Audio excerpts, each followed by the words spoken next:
Hi everyone, welcome back to the channel. Hope you're all keeping well. Something a bit different today. I recently purchased a wrestling belt, which is the Figures Toy Company All Gold Winged Eagle WWF belt. It's really old. I believe this was manufactured in 2002. I'm just going to give an overview to see how it holds up against the newer belts. So let's take a look. Now, I purchased this belt off a Facebook buy and sell site, so you never quite know what the conditions are going to be like. But first of all, obviously it's come in the original bag, which does appear to be in good condition. Obviously there's some wear and tear, as you can see on here, but then it is sort of 20 years old, so it's expected and pretty rare now, I believe, from looking at the internet. So let's get it cracked open and see what the actual belt looks like inside. First of all then, I feel like I've looked out a little bit because with it being so old, it does appear to be in great condition. So what I'll do is just shut up for a moment and give a panoramic shot of the belt so you can take in the details.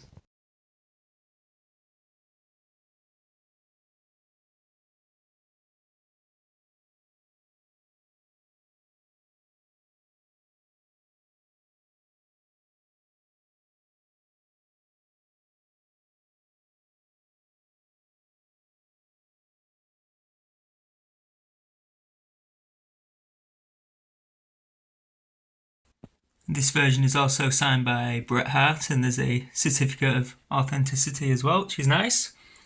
Try and get it signed by a few more wrestlers as well in time. So just before I continue, I'll just give a bit of history of the Winged Eagle belt. It's probably the most widely recognised belt in wrestling. It was used between 1988 to 98. First appeared on the 5th of February 1988 on an episode of Main Event. It was originally seen around the waist of Hulk Hogan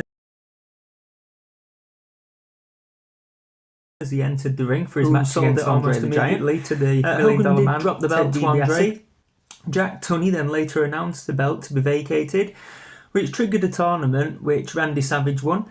So during Savage's reign, the dual-plated belt was used and stayed that way until Hogan won it back, and then the belt became all gold, which is the version that we've got in front of us here. There are several subtle changes to the belt and several strap changes, which were predominantly during the Ultimate Warrior's reign. In total, between 88 and 98, the following held the title. So there was Hogan, Andre, Randy Savage, Bob Backlund, Sergeant Slaughter, Ultimate Warrior, Psycho Sid, Yokozuna, Ric Flair, Diesel, Steve Austin, The Undertaker, Shawn Michaels and Bret Hart. So some real legends there that have had this belt. So they all legitimately held the belt before inevitably the Big Eagle belt took over. So I've turned the belt over now so you can see the back.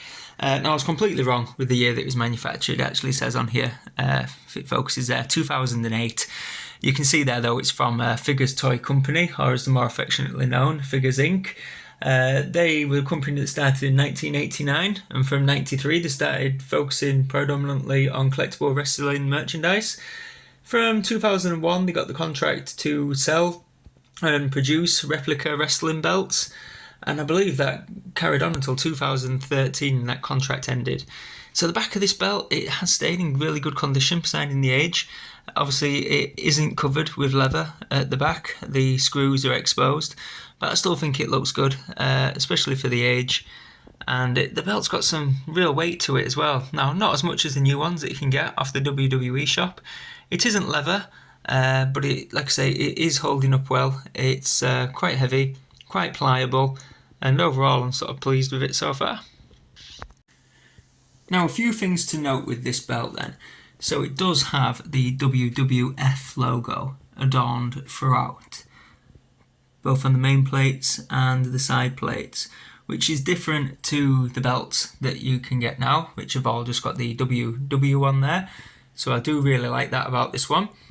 Now, it doesn't have attached sidebars, so they do come separate, which isn't accurate to the actual belt that was used in WWF at the time, where they were attached onto the sides.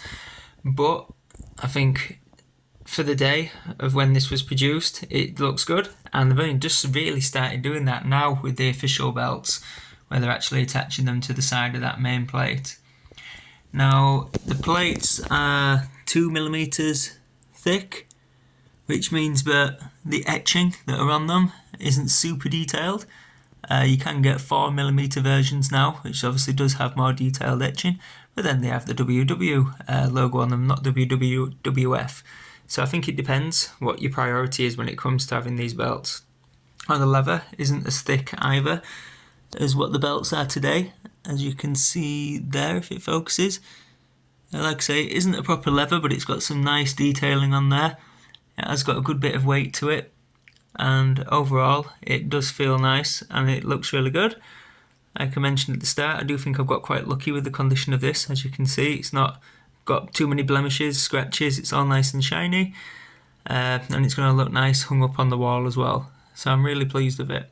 In terms of cost, I'm not sure what these go for now on eBay, but on the Facebook group that I got this off, I purchased it. Like I say, it is signed and it comes with a certificate, and it's this belt that's also on a picture that is shown of Bret Hart signing it.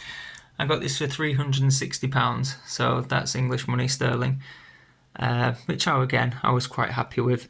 I know you can get the new ones on the WWE website in the UK for about £320, but this one has got the WWF. It's, I should imagine, fairly desirable now with it being quite old.